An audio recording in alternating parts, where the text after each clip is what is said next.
استقر سعر صرف الدولار الأمريكي قدام الجنيه المصري النهاردة الأحد 17 أغسطس 2025 في بداية تعاملات البنوك بعد ما كان نازل قرشين يوم الخميس اللي فات، والدولار قرر يدخل الأسبوع هادي ومتحفظ كأنه بيقول للجنيه خلينا نبدأ صفحة جديدة.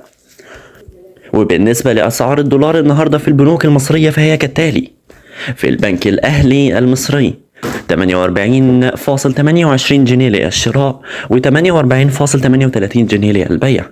في البنك التجاري الدولي 48.26 جنيه للشراء و48.36 جنيه للبيع.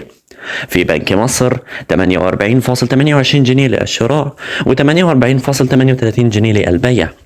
في بنك البركة 48.25 جنيه للشراء و48.35 جنيه للبيع.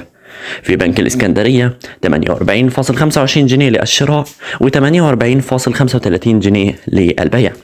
وزي ما انت شايف الأرقام كلها ماشية في نفس الاتجاه، استقرار هادي من غير مفاجآت، وكأن البنوك كلها متفقة مع بعض على نفس السيناريو. خلاصة الدولار دلوقتي عامل زي واحد داخل جيم واقف قدام المراية وبقول أنا قوي. هل هيكمل في الاستقرار ده ولا عنده خطة خفية للأيام اللي جاية؟ محدش عارف 100%، ولكن الأكيد إن أي حركة صغيرة بتأثر على جيبنا كلنا. نصيحتي تابع الأسعار يوم بيوم، وخلي بالك من أخبار الفيدرالي الأمريكي، لأن أي عطسة من هناك بتوصلنا هنا بسرعة الصاروخ.